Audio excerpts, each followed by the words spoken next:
Alamin ko muna ito kay Brother Oliver. Kaya nag-feedback na ang megaphone. May nagtatanong kay Ka-Eric. Ka-Eric, hindi ba tayo lalapit doon sa shrine?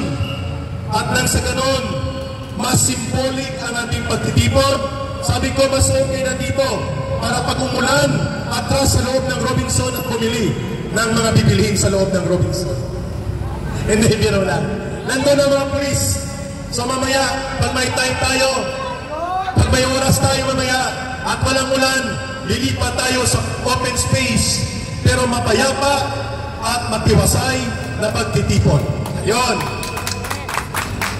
May nagtanong din kay Ka-Eric, paano kung 3, 4, 5 lang ang dumating, Ka-Eric, sa panawagan ng Black Friday protest? Ang sagot ni Ka-Eric, it does not matter. Hindi po numero ang pinagbabatayan ng pagkilos ng tama. Ang pinagbabatayan ng tamang pagkilos ay ang layunin kung para saan, kung bakit tayo nagtitipon, bakit tayo kumikilos, at bakit tayo nagsasalita. Tama? Ang numero, it will come later. Ang taong bayan may pagtitimpi, subalit ang pagtitimpi ng mamamayan may hangganan ang pagpapasensya ng mamamayan. Ang mahalaga ay tayo na mga mulat at tayo na mayroon pong pag-unawa sa kalagayan ng ating bayan ay hindi tayo pumapayag na tumahimik tayo. Kailangan magsalita, manindigan, at magkaroon po tayo ng malakas na panawagan. Bagamat sisigilin natin at dapat pawiin ang nakaw na kayamanan na pinagpapasasaan ng mga kriminal na kontraktors, mga sindikato ng DPWH, dapat lamang tayong magalit sa kanila. Subalit higit tayong magagalit sa punot-tulot masimuno nitong lahat, who is Marcos, asabuan si Romualdez. Kaya po, sa araw na ito, before ang iba ko magsasalita, I will request everybody here, sa gilid ni Ka-Eric, pakihawak po ang dinonate na kutsara at takip ng kaserola, Iosifin, and then ito pa, Paris yan. Magtaon-taon tayo sabay-sabay. Nagkalit ang sambayan ng Pilipino, ipinapanawagan ng mamamayan ang paglayas ni Marcos at Romualdez na sila ang pasimuno kung bakit anumbalik ang pangungurakot sa kaban ng bayan. At dahil dyan, 5, 4, 3, 2, 1, go!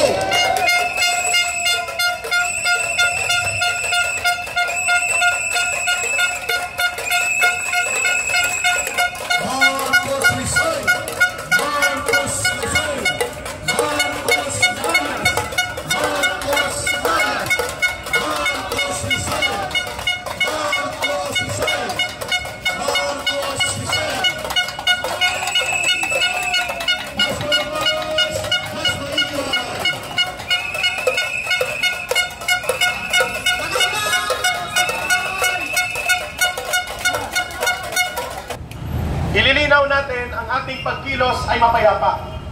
Hindi po tayo nananawagan ng karahasan, subalit tayo ay nagpapahayag ng paninindigan at ng ating boses bilang sambayanang Pilipino. Pangalawa, nananawagan na po tayo na ang punot dulo ng lahat ng ito, anuman ang patutunguhan ng Senate Blue Ribbon Investigation o ng mga diskarte sa Sarsuela sa loob ng House of Representatives. Iisa po ang punot-dulo nito lahat. Walang pagnanakaw, walang pandarampong na magaganap kung hindi ito pinayagan, kung hindi ito ginawa at hindi kinonsente ni Marcos at ni Romualdez. Si Romualdez, sila Saldico at mga alipores nila sa Kongreso, sila po ang nagdidisenyo kung paano gamitin ang poder ng Kongreso upang pagnakawan ng kaban ng bayan. Tama? Pero sino ang gumagawa na maging batas ang pagnanakaw na ito sa pamamagitan ng budget? Si Marcos po ang kumipirma na maging General Appropriations Act o GAA ang budget bill. Walang pondo na mananakaw ang mga Diskaya family, ang mga korporasyon at kumpanya ni Saldico at ng mga sindikato at kriminal kriminal na contractors kung hindi lalabas ang pondo. Tama? Sino nagpapalabas ng pondo mula sa DBM? Si Marcos po. Sino ang pumipirma ng budget bill para maging batas? Si Marcos po. Sino ang diskartidor na gumagawa ng paraan para katayin, gawing sindikato, istapahin at durubuhin ang pondo mula sa Kongreso? Sila Martin Romualdez. Pero sino ang nagpapatupad sa pamamagitan ng pagpirma ng magiging ito ay General Appropriations Act? Si Marcos! Correct. Sino ang nagpaparelease sa DBM upang bayaran ang mga sindikato at magnanakaw ng mga kontraktor? Si Marcos din po. At nakita natin ang DPWH ay naging daluyan at dugtungan ng pagnanakaw na ito. Pero narinig pa natin na pinagalitan, pinakasuhan at ipinakulong ni Marcos ang mga magnanakaw sa DPWH? Hindi! Ibig sabihin po, kasabwat sila. Tama! Kasabwat sila. Kaya mali na ang ating galit ay ang ating lamang tatargetin ang mga kontraktor na kriminal. Bagamat yan ay naintindihan natin na damdamin ng mamamayan, subalit hindi pwede na hindi natin tumbukin ang pinakasentro ng problema. Ang pinakasentro ng problema, punot dulo nito, ay ang pasimuno ng diskartihan ng magpinsang Marcos at Romualdez. Ang mga kontraktor na magnanakaw, sisingilin din po natin. Dapat silang kasuhan, dapat bawiin ang kanilang pagnanakaw sa kaban ng bayan. Tama po yan. Pero hindi sa pamamagitan ng karahasan, hindi sa pamamagitan ng pananakit, kundi sa pamamagitan ng pagsasampa ng kaso. O bakit hindi inutusan ni Marcos ang mga abogado ng gobyerno na sampahan ng kaso? Sila Saldico, sila Diskaya, at ang mga sindikato na kontraktor. Kung ikaw ang presidente ng Pilipinas, you have the power to give the marching orders to all the operations and machinery of the state because you are the head of the government and you are the head of the state. Bakit walang utos si Marcos sa mga abogado ng gobyerno na mag-file ng kaso at i-prosecute, ipakulong at bawiin ang mga ninakaw na mga sindikato at kriminal na contractors at mga magnanakaw at mga mandarambog na mga kongresista? Bakit tahimik siya? Hindi pwedeng maghugas kamay si Marcos at sila Romualdez. Kailangan po ang paninindigan at pananaw ng mamamayan ay matalas, matuwid, at dapat po tinutumbok natin ang pinaka-problema. There will be no plunder and there will be no monumental restoration of corruption if Marcos did not consent and did not agree na gawin ito ni Romualdez at ng asawa niya. Yan pong totoo dyan. Sinisindikato ng gobyerno ang taong bayan, hindi lamang ang mga magnanakaw at sindikato ng mga contractors. Ang ganitong kalagayan ngayon, hindi natin pinapangunahan si Senator Marcoleta, pero alam natin, ang mga politikong ito ay may mga limitasyon ang kanilang pwedeng gawin. Si Senator Ping Lacson, si Mayor Magalong, at si Senator Marcoleta, ayaw nilang tumbukin sino ang punot-dulo nito lahat. Diba? Iniiwasan nila. At ang masama pa, ang namuno ng kurakot na DPWH ay parang pat in the back lang, parang ganito, Brother Oliver. Okay na, Secretary Bunuan, nag-resign ka na, okay na. Absuelto ka na, tarantado. Hindi pwede yon. Ang pananagutan kriminal ni Bunuan ay kapariho lang din sa pananagutan kriminal ng mga district engineer at ng kaniyang mga undersecretary. Ang pananagutan kriminal ng DPWH ay kapariho lang din po sa pananagutan ng sindikato at mga kriminal na kontraktor.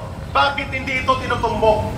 Bakit natin hinahayaan na hindi sigilin sa Senate Blue Ribbon Committee ni Senator Marcoleta na ang punot-dulo nito lahat ay si Marcos at si Romualdez, na sila ang nagdisenyo na ang sindikato na tinatawag na congressional insertions o kaya ang tinatawag na mga pork barrel na ito, ang pinagmulan yan, pinayagan ni Marcos na pumasok ang mga illegal at diskarte na budget insertion ng Kongreso sapagkat ginagamit ito para bilhin ang artificial loyalty ng mga congressman para kunwari may suporta sila mula sa Kongreso.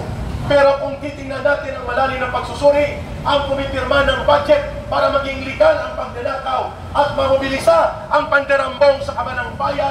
It starts all with Marcos signing the budget bill into becoming a General Appropriations Act. Therefore, the more serious criminal accountability sa pandarambong sa kabanang bayan, walang iba kundi si Ginoong Marcos mismo at ang kanyang pinsan na sindikato na ang pangalan ay Tambaluslos. Marcos resign! Marcos resign! Marcos resign! Marcos Romualdez resign! Marcos Romualdez resign! Marcos Romualdez resign! Marahil, nagtatanong kayo kung bakit may turutot yan, maya-maya may lalabas po yan na ensaymada. Pero 5:30 in the afternoon mamayang hapon, tuloy-tuloy na po ito. Monday, Wednesday, and Friday, ilulunsad na natin ngayong umagang ito. Dito sa area na ito, ang tinatawag na 5:30 habit. Black dress, magdala po kayo ng mga pangingay at mga ganito, megaphone, placards. Ang panawagan po natin, itigil na ang pagnanakaw sa kabanang bayan. Singilin at papanagutin si Marcos at sila Romualdez. Marcos resign! Hindi na po pala ito megaphone. Resign! Marcos resign! Marcos resign!